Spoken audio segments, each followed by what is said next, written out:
morning, everyone. On May 13th, the Department of Defense released its list of recommended base realignments and closures.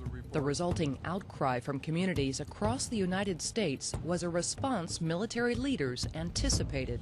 Change is always hard, and so there will be some instances where people will particularly communities, will look at the proposals and be concerned. These are relationships that go back decades with these communities.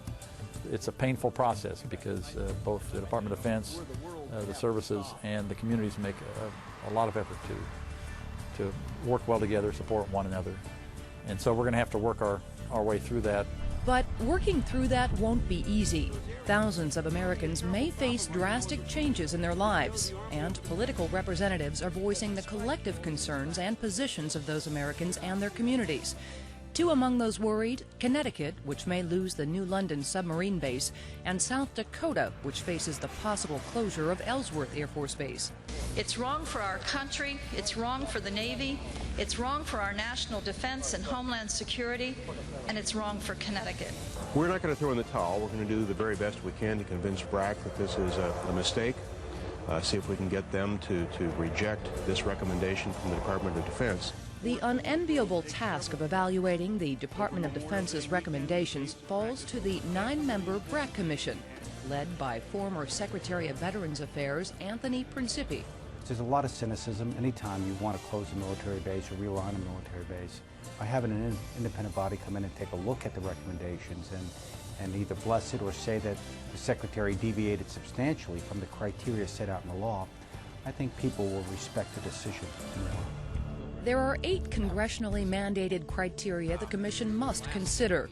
The first 4 deal strictly with the military value of a base or operation. Factors like mission capabilities, cost of operations, how the size of a base affects what forces can do there, and impact on people. The remaining 4 criteria deal with the effect on communities and the environment. We will follow the law, and this commission is not a rubber stamp, and we are an independent commission, and we will make decisions based on the data which we gather. The BRAC Commission's 9 members, assisted by a team of analysts, have been hard at work since the Defense Department released its recommendations on May 13th, visiting affected bases and gathering data that will help them make an educated decision on each recommendation. They have until September 8th, when the Commission must submit their recommendations to the President. The President will have until the 23rd of September to either accept or reject the Commission's recommendations in their entirety. If the President accepts the recommendations, Congress then has 45 legislative days to reject the recommendations. If Congress takes no action by the end of that period, the recommendations go into effect. Many tough choices must be made by the parties involved at each level of the process, something Commission Chairman Principi is well aware of. These are very difficult decisions. These decisions will impact the lives of a great many Americans, and by going out visiting military bases, by talking with community leaders, state leaders, we can be that independent check. DoD's BRAC list includes 222 different recommendations. 33 major bases are on the list for closure, those with a replacement cost of $100 million or more. 29 additional bases, those that would lose 400 or more military and civilians, are on the list for significant realignment. A majority of the remaining actions affect Guard and Reserve bases and operations, and other DoD assets currently housed in leased space. All are intended to support the Department's desire to reduce excess capacity, improve force protection of military assets, and enhance joint training and operations between the services. The decisions that were recommended will end up very likely creating a situation where we will have a much more of a joint force. And not only our joint warfighting capability, but our readiness and how we take care of our soldiers, sailors, airmen, Marines, Coast Guardsmen, and their families. We will have undoubtedly fewer permanent changes of station in a career, less disruption on the lives of the spouses and the children in high school, for example. But most important, it will provide some stability in their lives. As part of their fact-finding efforts, members of the BRAC Commission are visiting affected locations and holding regional hearings where communities get to express their views and present additional information. The total economic impact of this 2005 BRAC decision, the Defense Department decision, would be $510 million. We're not here to appeal every single base closure decision that the Defense Department made in Pennsylvania. We realize the mission and the importance of what is being done, but we are here to make significant points. We can't let the services make this fundamental mistake. I implore you, help us do what's right for America, the military, and our homeland security. Reverse the decision on Willow Grove. Allow us to keep that gem for America's future. While the BRAC Commission continues gathering information, leaders in the Defense Department are offering assurances that affected communities will get the best help DoD can provide.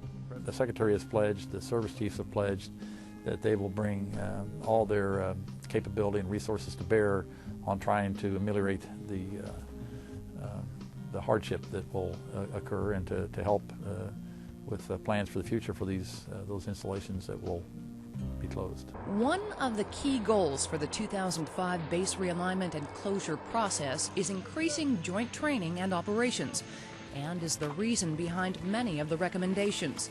For example, the recommendation that sets up Eglin Air Force Base in Florida to teach entry-level aviators and maintenance technicians from the Air Force, Navy, and Marine Corps how to safely operate and maintain the new F-35 Joint Strike Fighter.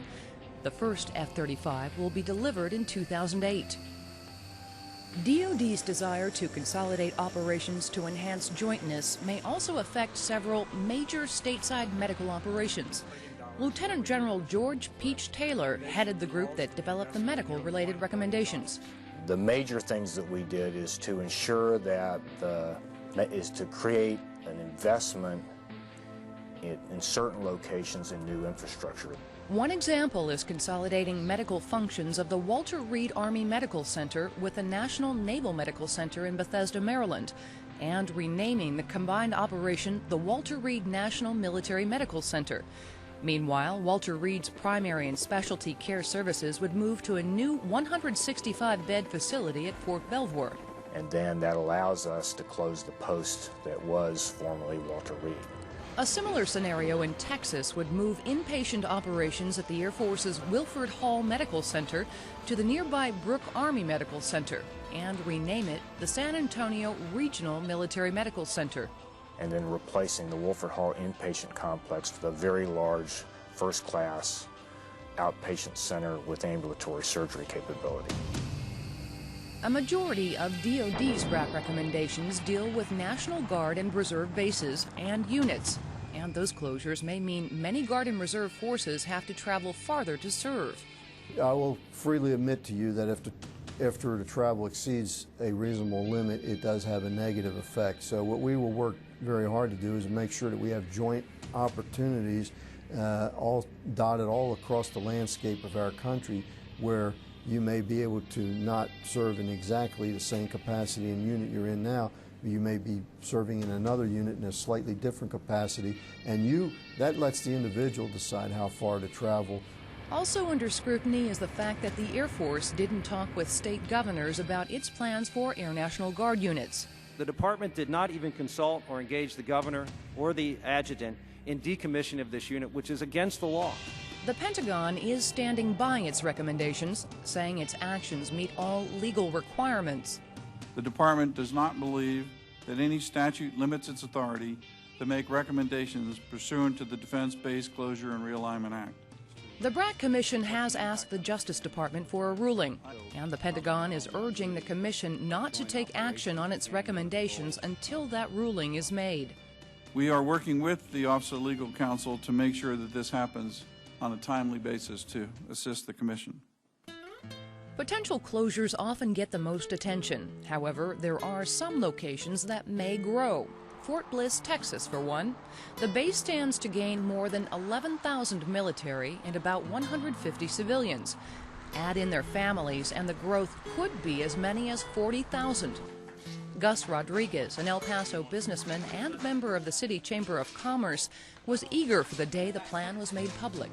So in the morning when I woke up, first thing I did was I got on the DOD website to look at the recommendations, and when I saw the numbers, I was just thrilled.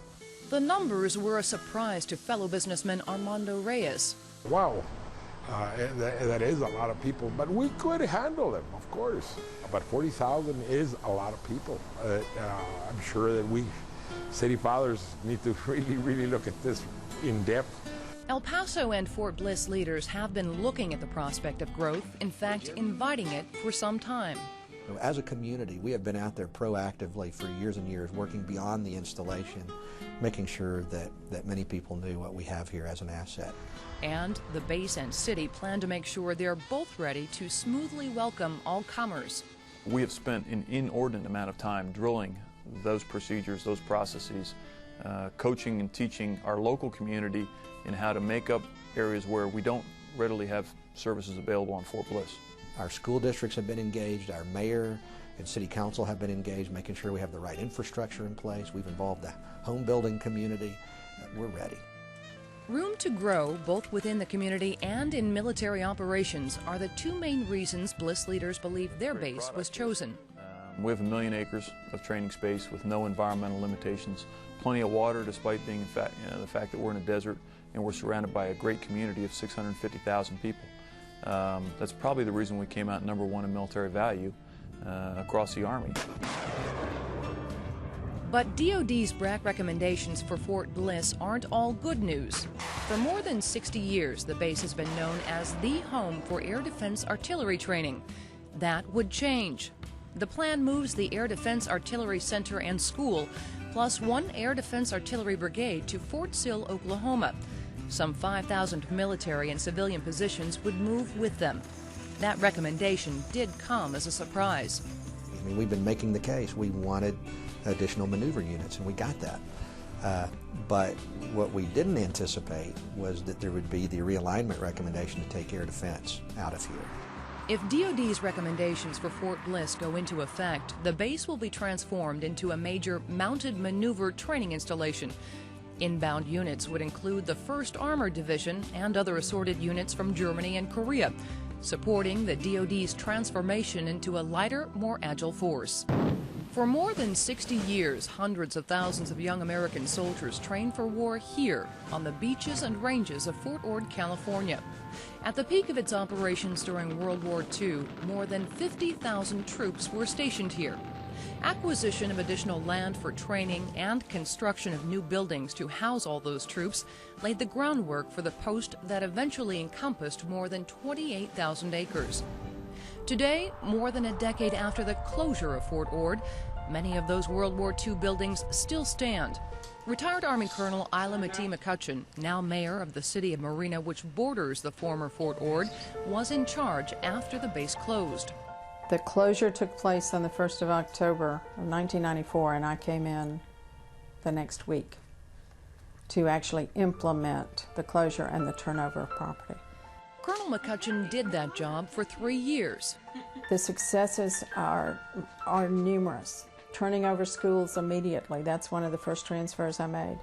Keeping 2/3 of the base in natural habitat, I think, is good. It gives public land, it gives recreation opportunities, places to explore for members of this community that have never even been inside the gate. As an active base, Fort Ord generated more than $1 billion annually for communities in the area. Loss of that income hit hard. Local cities wound up having to close their doors some days during the week. The city of Seaside went to 4-day work weeks because they didn't have the money after the closure because of all the revenue taken out. Many areas of the former Fort Ord are targeted for redevelopment to help offset the lost revenue.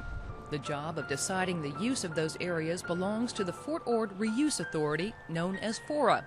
Michael Hulamard is executive director. Now, are you where you expected to be at this point in the game? Nowhere near. Back in 1997, we thought that this base reuse plan would take 15 years to complete. And just shortly after the base reuse plan was approved, a group of folks filed a lawsuit against the United States Army, preventing them from transferring property and requiring the United States Army to change the processes under which it did the removal of ordnance and explosives. We lost 5 years. We're only 10% into our reuse program. We have a long way to go.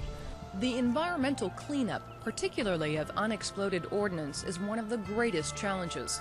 We have an 8,000-acre impact area that was used for training from even before the 1940s. We found items from the World War I era, World War II era, Korea, Vietnam. Before the explosive specialists can do any cleanup, teams first have to carefully clear areas of any growth. Then metal detectors are used to find suspect areas for cleanup. Our quality assurance and quality control people will take these numbered items, obviously painted blue so that they're outstanding, and they will bury them or place them on the surface somewhere within the project. Okay. And this allows us to do a quality control on the removal process. Obviously, if the contractor doesn't find all of these and turn them back to us, then we know that the removal was not complete. This is a map of the latest cleanup area, covering just over 500 acres. The red dots indicate detected unexploded ordnance. One of the challenges, it's the range has, the records years ago were not as good as obviously they are today. And until you get out there and you work, you really don't really know until you're done how much ordnance there is. And it is a daunting task, yes. It's also a very expensive task. Here at Fort Ord, the Army has already spent well over $300 million, and they've been indicating for several years they still have that much more to go to finish the job. While the cleanup continues, one of Fort Ord's greatest reuse successes has already celebrated a decade of operation. In the fall of 1995, only a year after Fort Ord closed, then-President Bill Clinton helped the California State University at Monterey Bay welcome its first 800 students. The students, on the day they were actually entering the campus when we opened it, were waiting with their bags at the door while our locksmiths were putting the locks on the doors. When they would finish one door, the students would sign in and they would go to the next door. Today, the campus supports nearly 4,000 students. California State University, that campus is the centerpiece of our plant. And they provide some of the engine that builds the businesses, that builds the homes, that builds the kind of activity that's required to make this whole thing work and hold together. Other successes include new civilian housing areas where homes carry price tags in the high triple digits, and the cleanup of more than 4 miles of beaches formerly used for small arms training. That's all completed now, and we're going to be able to transfer that property to the California Department of Parks and Recreation probably later on this year. Although reuse of Fort Ord has been slower than planned, the future is looking brighter. The lawsuit issues are now behind us. Property is being transferred. We now own it. Progress can be seen in every corner of the former Fort Ord. The installation's last commanding officer says communities facing the tough choices being made in this year's round of base realignments and closures could learn a lot from the Fort Ord experience. One Secretary of Defense said this was going to be the model closure. In my personal opinion, it's been anything but that. But by virtue of the fact that we've gone through everything conceivable in base closure, I think that we've provided a great learning opportunity for others. The lessons learned here, you could not have gotten anywhere else. 2 states away in Colorado, reuse plans for another base closed in 1994 continue with much greater success. Lowry Air Force Base got its start in 1937 as part of the Army Air Corps. Throughout its history, Lowry served as a training base. In the early years, focused on areas like aerial bombardment and photography. In the 1960s, training programs were greatly expanded, and Lowry became a key technical training center for the Air Force. Then, in 1988, the base showed up on the hit list during the first Base Realignment and Closure round. The local communities fought for the base and won, but their luck didn't hold when the base came up on the BRAC list again in 1991. Lowry closed its gates in 1994. That's when the Lowry Redevelopment Authority stepped in to take charge of the base's transformation. Luckily for them, the timing was right. Every community has ups and downs in the market. In the 80s, Denver went through a big energy downturn. And I would not have liked to have started out the redevelopment of Lowry during that type of market downturn and loss of jobs. So we were very fortunate that I think we hit the market at the right time. While active, Lowry and its people had an economic impact of $300 million on the local communities of Denver and Aurora, and employed around 7,000 civilians. The base is often always a prime economic engine, and many times the economic engine for communities. So Lowry meant a lot to the communities of Denver and Aurora. Lowry's last commanding officer, retired Air Force Colonel Michael Wright, was on the receiving end for much of the initial community response. Oh, I think they were worried about environmental issues. They were worried about traffic. They were worried about who was going to move next door. The normal kinds of things neighbors worry about when there's a house or two empty on the block. But few of the issues people were most concerned about developed. In fact, Lowry was lucky in many respects. In addition to closing at an opportune time for redevelopment, the only local jurisdictions affected were the cities of Aurora and Denver. This meant only two parties had to reach agreement on a plan for the future. Aurora and Denver decided very early on in the process to roll up their sleeves and work together on the redevelopment of Lowry, and that was terrific. There were environmental cleanup issues, mostly contaminated soil, but a new idea giving management of the cleanup to the Redevelopment Authority sped up the process. We did the first environmental privatization that the Air Force had ever done in 2002. The Air Force has made many presentations around the country that they saved $13 million by doing that, and we won with that privatization. Today, the 1,800-acre site that used to be Lowry Air Force Base offers new homes, schools and recreational areas, and a variety of businesses. The one thing you won't find is a drive-through anything, based on the wishes of the community. Amy Ford and her family moved to Lowry 3 years ago. I think a lot of the appeal of Lowry is that it really is family friendly, and that a lot of people who you would have seen who lived in central Denver before, who would have then moved out to the suburbs to raise their family, instead chose to live in Lowry and to make their lives here. But becoming an accepted part of the Denver metropolitan community didn't happen overnight. And it's really taken a long time to get to the point where people look at Lowry as being this part of the Denver community again, through housing or through recreation or through all the activities that you have here. It really did take a while, but I really think it's been for the best in the end.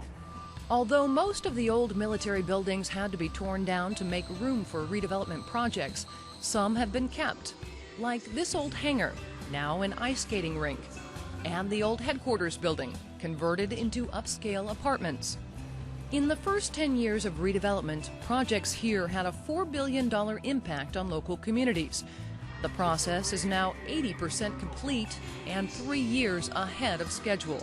I'm really proud of the civilian people, the community people, who planned, saw a vision for this community, and are now executing it. It's just a total success story for the communities of Denver and Aurora.